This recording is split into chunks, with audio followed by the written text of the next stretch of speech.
Joining me now is Stephan Winkelmann, who is the CEO of Lamborghini. Stephan, great to have you here with us today, and thanks for taking the time. Can you tell us about this delivery milestone this year and how much it had to do with the limited edition release as well that came out?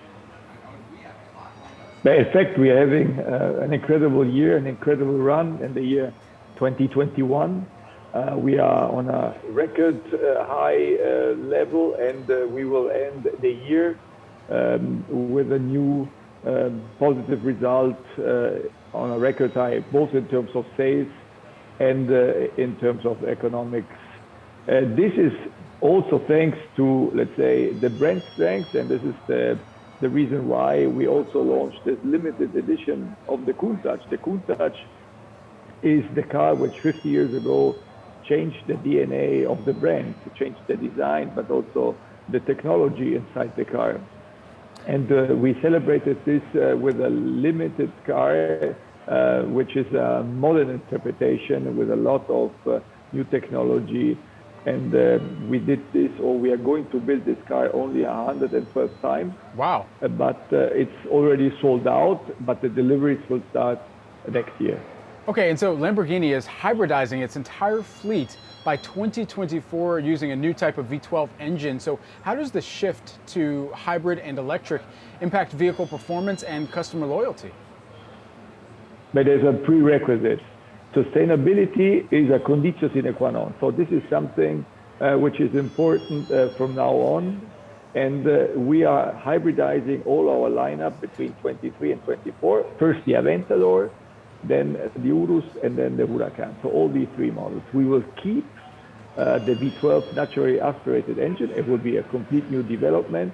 And what you have to commit, what you have to promise to the customer is, on one hand, the sustainability, but on the other hand, that the performance is better than the actual models. If these two things go together, then it will be a hit, and we are preparing for this.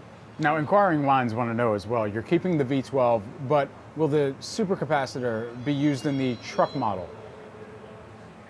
The supercapacitor will not be used in these models, neither in the Aventador follower, nor in the Urus, and not even in the Huracan.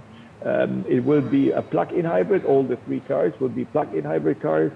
And this is allowing us to have a certain range of electric drive, but also to increase performance dramatically, and also the weight to power ratio. And as you said, this will, let's say, go hand in hand with a reduction of CO2 emissions by at least 50% at the beginning of 2025 in comparison to what we have in our days.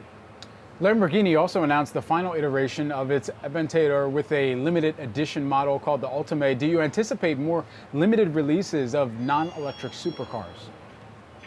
You know, we will have in the year 2022 a firework of internal combustion engines only cars coming up. We will have 3 new cars in the next year.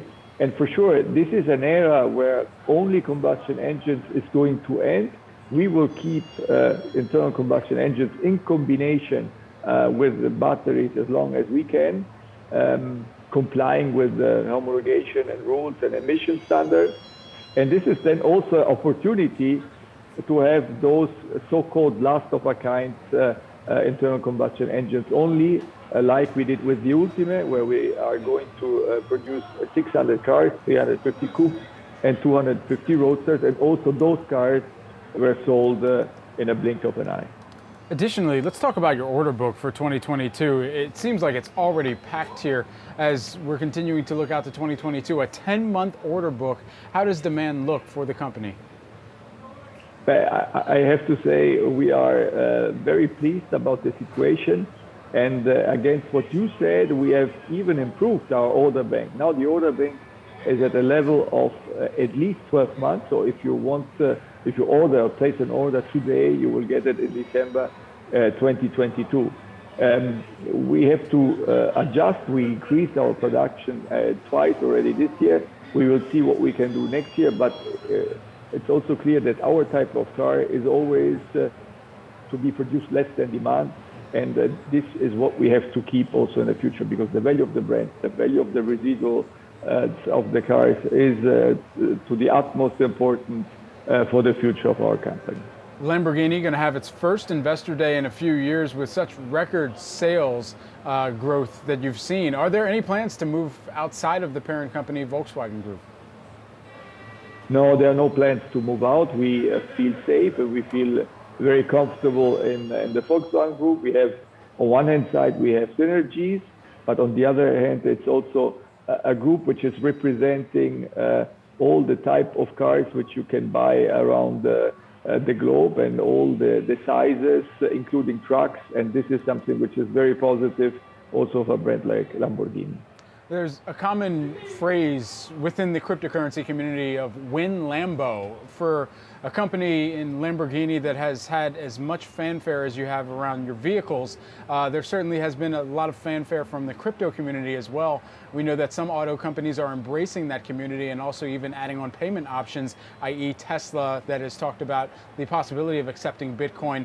Considering the community and how many Lamborghinis have been annexed to these different conferences and experiences, how do you kind of engage with the number of potential buyers that you may see as a result of the crypto broader market cap has increased and the number of investors potentially looking to purchase a Lamborghini as well with some of those earnings?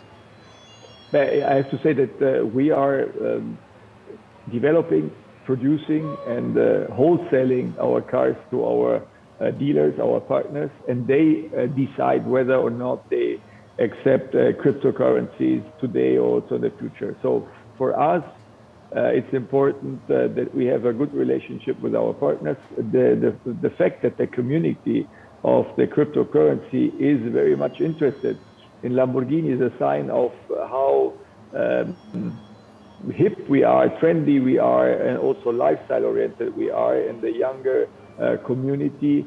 And we have, in fact, in comparison with the other brands which are in our segment, a much younger crowd, a much younger people buying our cars. It's such a great pleasure to have this conversation with you, Stephan Winkelmann, who is the CEO of Lamborghini. We appreciate the time today, Stephan.